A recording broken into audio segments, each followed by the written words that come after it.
Hi everybody, Jeremy Siskind here, the author of Playing Solo Jazz Piano, the author of Jazz Piano Fundamentals, 3-book series, and the author of Solo Standards for Piano, which I know a lot of you still don't have in your collection, which is such a shame. So much great music there. Alright, well, it's a new year, has been for a little bit, and I thought I would do a series getting us really well oriented in terms of voicing. So I'm going to make a series of videos going over one by one some of the essential jazz piano voicings. And in general, I think I'm going to go from less complicated to more complicated, which is why we are starting with what a lot of people call Bud Powell voicings. Now, this is not, it's not like a super technical term. I think it comes from Phil DeGreg's wonderful books. And I've read a couple of different understandings of what this means. So take everything with a grain of salt, take whatever is useful for you. I think what most people agree on is when we're talking Bud Powell voicings, these are generally going to be 2-note voicings, usually with the root on bottom, and generally with the 3rd and 7th on top. There could be some flexibility there. I've seen some people use the 6th on top or the flat 9th on top. So there might be, some variety. But in general, let's just define a Bud Powell voicing here. I'll say it one more time. I'm going to give you the really narrow definition. So 2-note voicing. Let's label this Bud Powell voicing. A real professional would have done that beforehand. 2-note voicing. Root on bottom. 3rd or 7th, and 6th can sometimes replace the 7th on top. So that's the general definition of a Bud Powell voicing. Now, we're generally going to associate Bud Powell voicings with solo piano playing because we're playing the root on bottom. I think there's definitely times in like a bebop-y context where you'll hear Bud Powell or Barry Harris or, Al Haig use these voicings to comp normally. I should say to comp with a bass player as well. But in general, our overarching rule is that we're not going to focus on using the root on the bottom chords when there's a bass player playing in most modern jazz settings. So mainly think solo piano here. You could say that this is a variety of shell voicing. Though that's going to be a feature of a next video, but it's kind of a subset, I think of, at least, a subset of shell voicings. So if we're thinking about C major 7, right, we would have the notes C, E, G, and B, the root 3, 5, and 7. So there'd be kind of 3-ish ways to make this Bud Powell style voicing. Let's start with the root and 7th. Could be this. Here, because there's only 2 notes, I don't mind a slightly more growly sound than I would usually go for. So I think it could be an octave down as well. And then as we use the root and the 3rd, it could be spaced like that, or it could be spaced like that for those who can reach. This isn't necessarily too high for me. So I guess here's 5 different options for you with some different registers. A general rule of thumb, and if you watch this channel a lot, you'll encounter this again and again, is that you want to keep the 3rd and 7th between these 2 notes. Between what we call C3 and G4. I'll refer to this as the magic range. So you can see that right here, I dipped a little below the magic range, which, because we only have 2 notes, maybe it's possible. And then here we're towards the top of the magic range, but we're not going above it, so it's probably okay. Let's take a different chord that's really completely different. Let's take, let's go ahead and take a G7. Excuse me. So root, 3rd, 5th, and 7th. And I'll start again with the root and 7th. Here, if I brought it up an octave, that's really high for the root of the chord. So I think I'm going to keep it there. If I went down an octave, you can hear it's much, much too low. And then root and 3rd, definitely good there. Pretty high root there. And this is that same B that's just below the magic range, but, I think we might be able to let it slide given the depending on the context. And those contextual things can be how long we're playing for, what the tempo is, what kind of piano we're on, how in tune the piano is. Those things can make a difference here.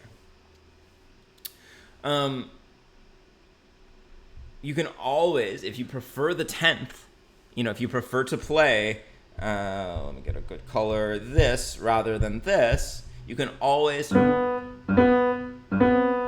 a little roll. I've got some videos out I can link to about that roll.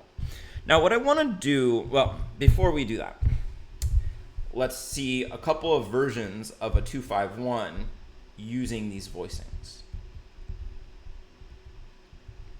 So for instance, maybe we'll go from the root and 7th here to the root and 3rd for a G7 to the root and 7th for a C7. And you can see that I'm intentionally using good voice leading. We always like to use good voice leading when we can in any kind of voicing, but here it's also, there's a competing interest, which is that we're going to want to avoid doubling any note. Since we only have 2 notes in the voicing, we don't want to use a C in the D minor 7 chord when there's a C in the major in the melody, when there's a C in the melody. We'll want to use the other type. So we want to have these be complementary to the melody whenever we can. So here I would say the voice lead is important, but less important than complementing the melody, the melodic note. So sometimes then these might jump around. But if I'm doing this as a totally hypothetical exercise, I'm going to make the voice leading nice. A good reason to study these voicings is that they're often the lower part of a two-handed voicing. Like, let me show you. So here's what I just wrote. If I want to make a nice big two-handed voicing, look, the left hand's going to stay the same. I'm still doing this, I'm just adding other things above it. So if you get these Bud Powell voicings really solid in every key, you're going to find that you're going to have an easier time transitioning to what I might call shared hands voicings or bigger voicings. So what I want to do with each of these voicing styles is go over to this tune, What a Difference a Day Makes. I'm going to do my best to remember to put the PDF in the description of the video. And I want to look at how I would harmonize it with whatever kind of voicing we're using. Now, it's worth noting that these Bud Powell voicings are generally used in bebop contexts when the right hand's playing a lot of notes. This melody isn't quite really exactly in a bebop context, so I don't know if we would use it here. You're going to hear it sounds okay, but not great. So just keep that in mind. This is maybe not the perfect context for these voicings. But let's see, how would we actually use these Bud Powell voicings? All right, so we're starting with F minor 7. And we've got the root in the melody. So I'm going to prioritize, if I go root and 7th, sounds fine, but it doesn't add much harmony. Whereas if I do the root and the 3rd, it does add a little bit more harmony. So I'm going to do the root and the 3rd here. And then no reason to change that top note. Let's have good voice leading. I really can't reach this comfortably. I wish that I could. If I had 3 wishes with a genie, I'd love to reach that. So I'm going to do this. And notice that the 7th is in the melody. So here, it's very clear that I want to use the root and the 3rd. And then that actually reverses here. The third is in the melody. So I'm going to use the root and the seventh.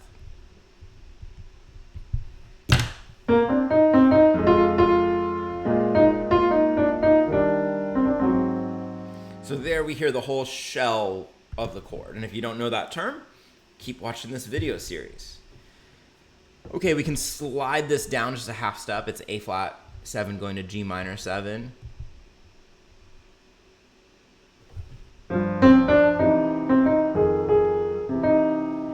I don't necessarily love that C against, that E against E flat. Let's see. So this is an E flat from the key signature. So what can we do about that? I could just comp with slightly different timing. And I think it'll be okay. But it's important to have that E natural in there. Otherwise that chord with an E flat in the melody is just going to sound like C minor 7. If I have C, B flat, E flat, it just sounds like it's C minor 7.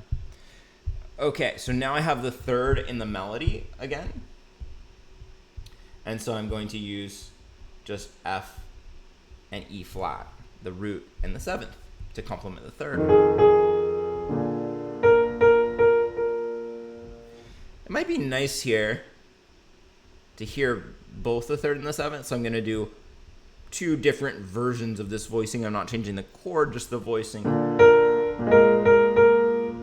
And I guess I'm choosing that really because the melody is just repeating the root, so we're hearing so little of the harmony without any other chord tones, without any color tones here, right? This is going to sound very basic.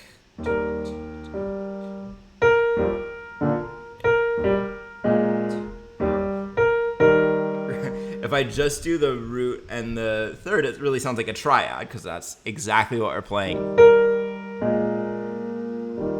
So it's not my favorite, but I don't see a better option for myself.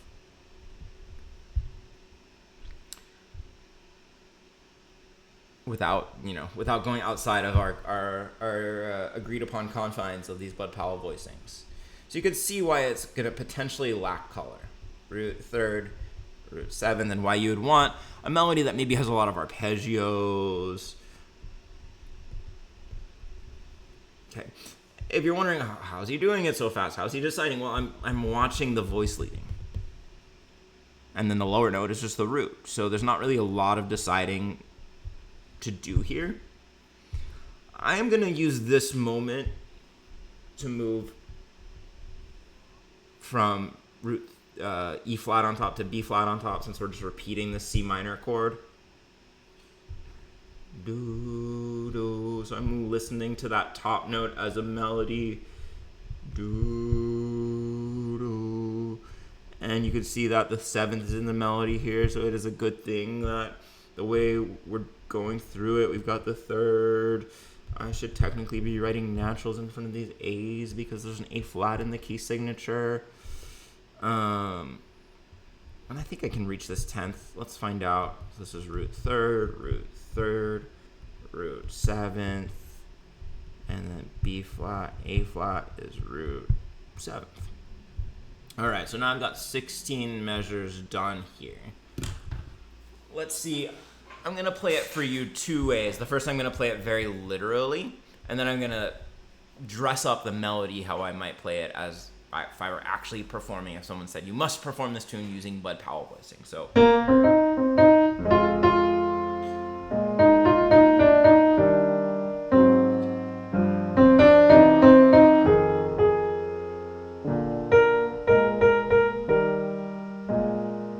Sounds very classical.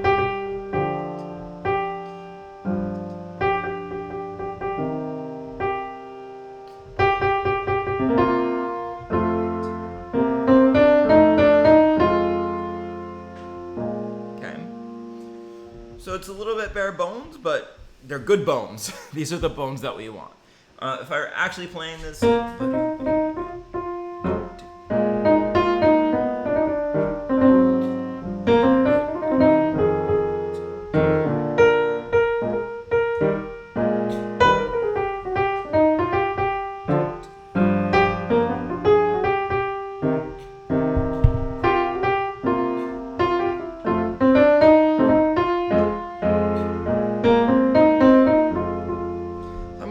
fill in a little bit more in the right hand.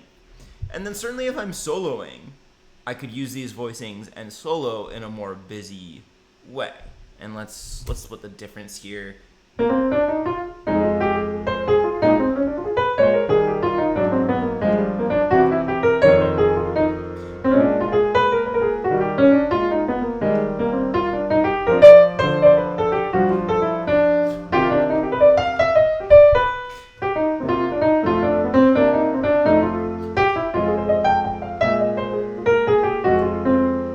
Now it probably doesn't sound too empty. Maybe it still does.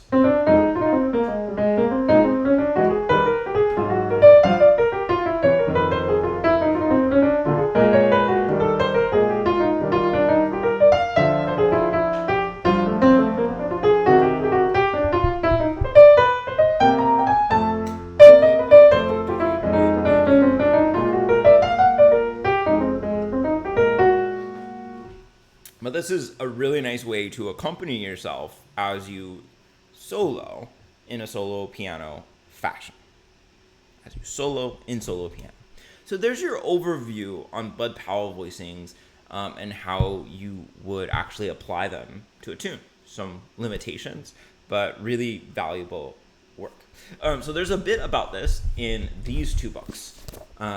Jazz Piano Fundamentals Book 2 and Playing Solo Piano. The new edition has two introductory chapters that really get into Bud Powell and shell style voicing. So if you're interested in learning more, check these out and stay tuned for this series. Some of the plans are to talk about shell voicings, type A-B voicings, one-handed and two-handed, to talk about closed position voicings, drop two voicings, quarto voicings, pentatonic voicings, so what voicings, modal voicings more generally. So I've got at least 9 more videos to shoot.